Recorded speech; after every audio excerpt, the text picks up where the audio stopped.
Hi friends, Bindya ಚಾನಲ್ಗೆ ಸ್ವಾಗತ ಸುಸ್ವಾಗತ. ನೋಡಿ, ಇಂದು ನಾವು ಕನ್ಯಾಕುಮಾರಿ ಸಂಜೆ ಆಯ್ತಲ್ಲ.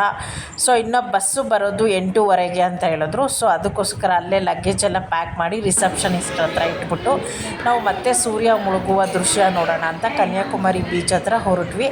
ಹೋಗ್ತಾ ಅಲ್ಲಿ ಹಂಗೆ ಬಜ್ಜಿ ಮತ್ತು ಸೌತೆಕಾಯಿ ಜೋಳ ಎಲ್ಲ ಇಸ್ಕೊಂಡು ತಿಂದ್ಕೊಂಡು ಮಕ್ಕಳು ಸ್ವಲ್ಪ ಹೊತ್ತು ಹೆಂಗೂ ಆಟ ಆಡ್ತೀನಿ ಅಂದರು. ಸರಿ ಆಟಾಡಿ ಅವ್ರಿಗೆ ಮತ್ತೆ ಅಲ್ಲಿ ಇಲ್ಲಿಂದನೇ ನೈಟ್ ಡ್ರೆಸ್ ಹಾಕಿದ್ವಲ್ಲ, ಪರವಾಗಿಲ್ಲ ಆಡಲಿ ಅಂತ ಅವ್ರನ್ನ ಆಟ ಆಡಿಸ್ಕೊಂಡು ಬಂದು ಆಮೇಲೆ ಊಟ ಮಾಡಿ ಹೋಟೆಲಲ್ಲಿ ಒಂದು 7 ಗಂಟೆಗೆಲ್ಲ ಮತ್ತೆ ನಾವು ರಿಟರ್ನ್ ಆಗಿಬಿಟ್ವಿ ಬೀಚಿಂದ ರೋಡ್ಗೆ.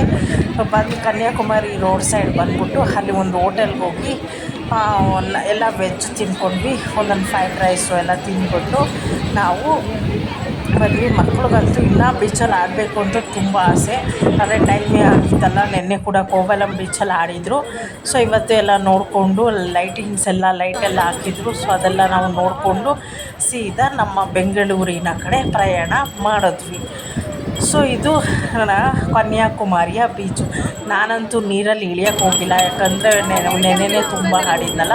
ಮತ್ತು ಇವಾಗೆಲ್ಲ ಆಡಿದ್ರೆ ಮತ್ತು ಶೀತ ಆಗುತ್ತೆ, ಅದು ಥಂಡಿ ಟೈಮು ಅಂತ ಬೇಗ ಹೆಜ್ಜೆ ಹಾಕಿ ಎಲ್ಲ ಹೊರಡ್ತಾ ಇದ್ವಿ. ಮಕ್ಕಳು ಎಲ್ಲ ಅವ್ರಿಗೂ ಕಾಲೆಲ್ಲ ನೋವ್ತಾಯಿತ್ತು ಪಾಪ ಮಕ್ಕಳಿಗೆಲ್ಲ. ಎತ್ಕೋ ಅಂತ ಅವರ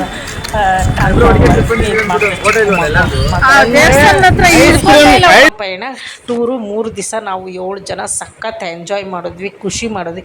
ನಾವು ಯಾರ ಜೊತೆ ಟ್ರಾವೆಲ್ ಮಾಡ್ತೀವಿ, ಯಾರ ಜೊತೆ ಟೂರ್ ಮಾಡ್ತೀವಿ ಅನ್ನೋದು ತುಂಬ ಮುಖ್ಯ ಆಗುತ್ತೆ. ಯಾಕಂದರೆ ಕಂಫರ್ಟೇಬಲ್ ಮುಖ್ಯ ಮತ್ತು ಎಂಜಾಯ್ ಮಾಡೋದು ಮುಖ್ಯ ಇರುತ್ತೆ. ಟೂರ್ಗೆ ಹೋದ್ಮೇಲೆ ಅಂಡರ್ಸ್ಟ್ಯಾಂಡಿಂಗ್ ಮುಖ್ಯ ಆಗಿರುತ್ತೆ.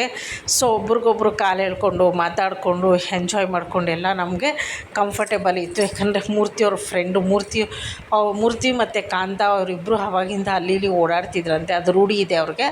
ಸೊ ಆ ಒಂದು ಬೇಸ್ ಮೇಲೆ ನಮ್ಮನ್ನು ಕೂಡ ಕರ್ಕೊಂಡೋದ್ರು. ತುಂಬ ಚೆನ್ನಾಗಿತ್ತು, ತುಂಬ ಎಂಜಾಯ್ ಮಾಡಿದ್ವಿ 2 ದಿವಸ. ಒಂದು ದಿವಸ ಕೋವಲಮ್ಮು ಮತ್ತು ಪದ್ಮನಾಭ ಟೆಂಪಲ್ಲು. ಈ ವಿಡಿಯೋ ಇಷ್ಟ ಮಾಡಿ, ಶೇರ್ ಮಾಡಿ, ಪಕ್ಕದಲ್ಲಿ ಬೆಲ್ ಐಕಾನ್ ಕ್ಲಿಕ್ ಮಾಡಿ. ಹೊಸದಾಗಿ ಯಾರಾದರೂ ನೋಡ್ತಾ ಇದ್ದರೆ ಬಿಂದ್ಯಾ ಯೂಟ್ಯೂಬ್ ಚಾನಲ್